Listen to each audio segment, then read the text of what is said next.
Hello and welcome to Cleveland Classic Cinema. Our movie this time is 1950's The Great Rupert, directed by Irving Peichel.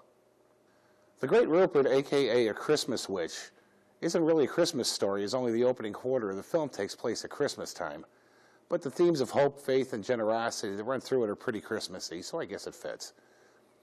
The Great Rupert concerns a family of traveling performers that are down on their luck, moving into a basement apartment recently vacated by a friend of theirs.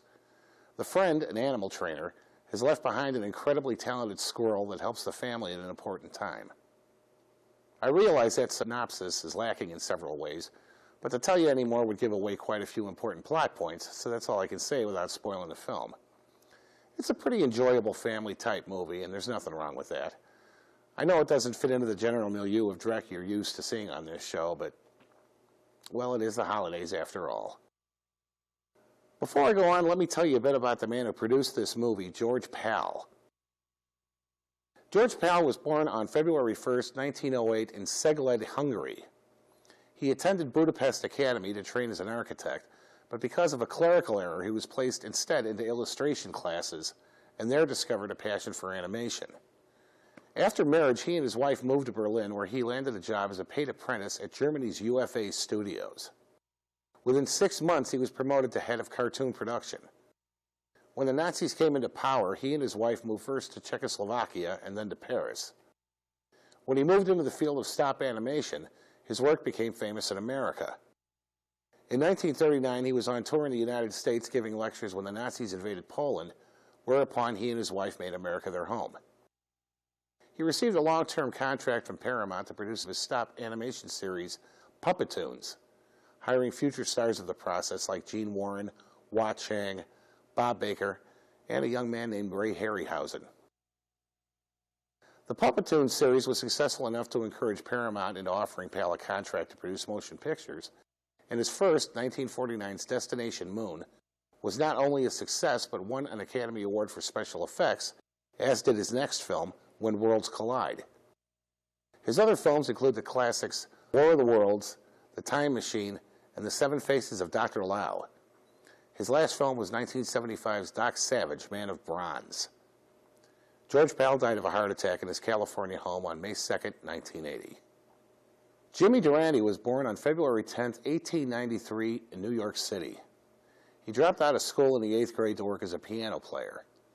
Heavily influenced by ragtime pianist Scott Joplin, he was known for a time as Ragtime Jimmy, finding work in everything from bars to whorehouses. In 1917, he formed Durante's Jazz and Novelty Band after seeing a group called the Original Dixieland Jazz Band. He and his various bands made recordings for OK and Garnett Records before he gravitated into vaudeville in the 1920s. He became a big star on Broadway and moved into film with 1921's Get Rich Quick Wallingford, and appeared in 46 films and many shorts during the course of his long career, in addition to appearing in countless television shows. He had several catchphrases, the most famous being, "Good night, Mrs. Calabash, wherever you are." There was a good deal of speculation over what this phrase meant, but Durante wasn't talking. After his death, comic Sonny King, who had worked with Durante during his career, eventually said that the phrase referred to Jimmy's first wife, Jean Olson, who died in February of 1943. She'd been hospitalized in Calabasas, California, but couldn't pronounce the city's name correctly, often calling it Calabash, and it became an inside joke for them. Durante's popularity never really faded over the years, and he worked steadily until nearly the end of his life. He died of pneumonia on January 29, 1980, in Santa Monica, California.